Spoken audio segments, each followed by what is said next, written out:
এবছর 2 city corporation কোরবানির পশুর বর্জ্য পৃথকভাবে অপসারণ কাজ করছে। এছাড়া পশুর বর্জ্য অপসারণের জন্য রাজধানী ঢাকার উত্তর ও দক্ষিণ সিটি কর্পোরেশনের প্রায় 19,500 পরিচ্ছন্ন কর্মী নিয়োজিত রয়েছেন। আবু সাইদ অপুর রিপোর্ট।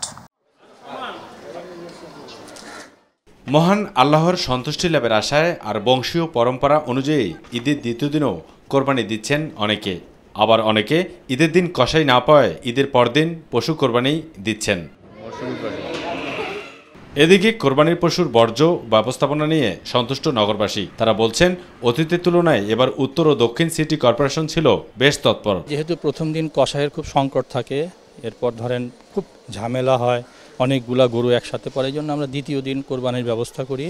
এটা মায়ের বাসায় নিয়ে যেতেছি, গেছে কালকে আমার বাসায় 2টা খাসি দিছি, আর এটা হলো মায়ের পছন্দ, মার বাসায় নিয়ে যেতেছি, ওইখানে কোরবানি দেব।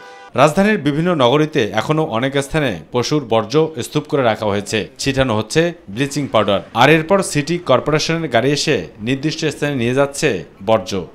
আল্লাহর সন্তুষ্টি অর্জনের পাশাপাশি পরিষ্কার পরিচ্ছন্নতাও খুবই প্রয়োজনীয় একটা বিষয়। এবার আমি পরিষ্কার পরিচ্ছন্নতা নিয়ে দোনো সিটি কর্পোরেশন অ্যাক্টিভিটিসে খুবই খুশি। গরু জবাই হওয়ার সাথে ব্যাগ দিয়ে ময়লা পরিষ্কার করে সাথে সাথে ক্লিয়ার করে দেয়, অনেকটা ভালো এখন। তবে ঢাকা উত্তর সিটি কর্পোরেশনের মেয়র আতিকুল ইসলাম বলছেন, নির্দিষ্ট সময়ের মধ্যে বর্জ্য অপসারণ করা হয়েছে। এখনও যারা কোরবানি দিচ্ছেন তারা আমাদেরকে সহায়তা করুন। আমরা 10,40,000 পলিব্যাগ আমরা দিয়েছি।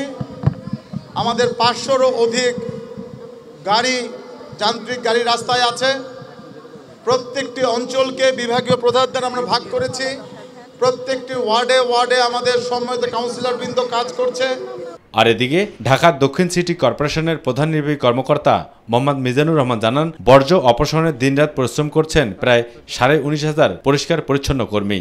রাত 10টার ভিতরে তথা 8 ঘন্টার ভিতরেই কিন্তু আমরা 75টি ওয়ার্ডের ভিতরে 72টি ওয়ার্ডের বর্জ্য পরিপূর্ণভাবে ওঠে, অথবা রাত 12টার ভিতরে কিন্তু আমরা 100% কিন্তু বর্জ্য এখনো পর্যন্ত বিশেষভাবে যে আমরা যদি হিসাব করি প্রায় 2,960টি ট্রিপ দেওয়া হয়েছে, অর্থাৎ কেন্দ্রীয় যে ভাগার আমাদের মাতুয়েল সেখানে নিয়ে যাওয়া হয়েছে। আবু সাইদ অপু, মাই টিভি, ঢাকা।